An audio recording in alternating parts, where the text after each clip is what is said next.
Hey, it's Wayne from Visionary Wealth Management. It's been a hot minute since I've done one of these videos kind of on the markets and such. We are certainly in interesting times, but there are reasons for us to be positive despite things like ongoing high inflation, despite things like the fact that over 40% of the S&P 500 market cap is now concentrated in one sector. So it feels like diversification is not working because, hey, what reasonable, rational person would put 40% of their money in one sector unless you had somebody put a gun to your head and forced you to? So it feels like diversification is not working as well as it could or should.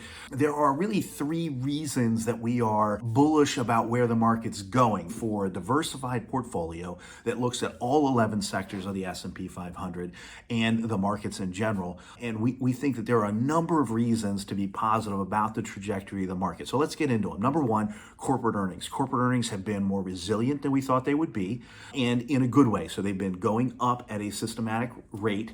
There's good reason to think that that will continue. So far, we have not seen the raises in interest rates really dramatically crater corporate earnings.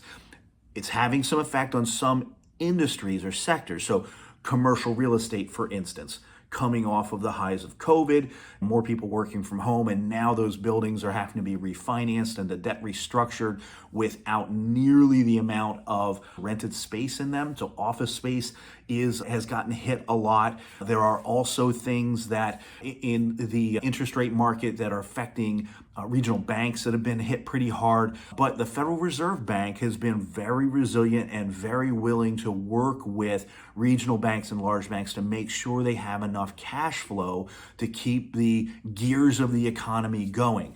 So corporate earnings have been more resilient than we thought, and we think there's more reason for them to continue to trend upward.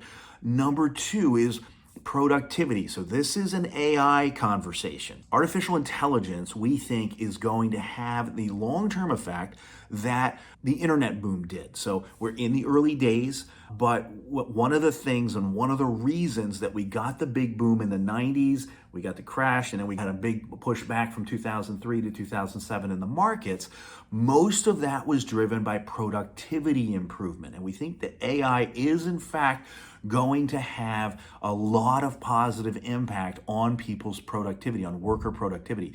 We hit a roughly 15-year period between the mid-2000s and the early 2020s where productivity really stagnated. We weren't seeing that significant productivity improvements year over year. We think artificial intelligence begins to shift that and change that significantly in the positive direction, much like what we saw with the earlier days of the internet. Call this Internet Evolution 2.0. The other thing that we are seeing is a demographic shift.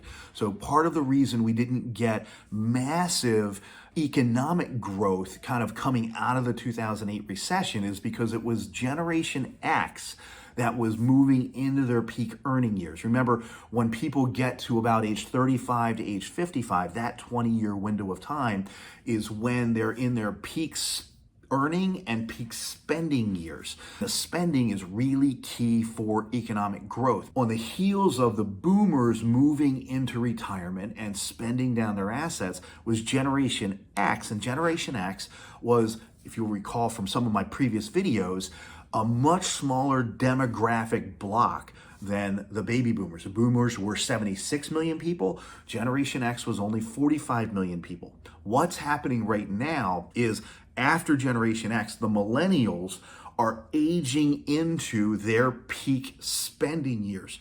And there are 81 million of them. So when we go in this nation from 45 million people being in their peak spending years to 81 million people being in their peak spending years, and extrapolate that across the economy, that means housing is going to continue to go up. It means the cost of goods and services, there's going to continue to be massive demand as 81 million people step in to be buying those goods and services. And so everything we know today is going to continue to get put on steroids economically speaking. So long term, the corporate earnings, productivity improvements, and demographic trends of the millennials moving into their peak spending years and their peak earning years will have longer term positive impacts on the market. So this market is not done going up. We will have volatility, we will have pullbacks as always, but we expect the market to continue trending upward. As always, we're here to help you envision more for your life, your family, your legacy, and the impact you will have. Please, if you have any questions on this or anything else related to your planning, don't hesitate to reach out. You're never an inconvenience. You are the reason we get up and go to work every day. Thank you for the opportunity to help support your vision for your future. Take care.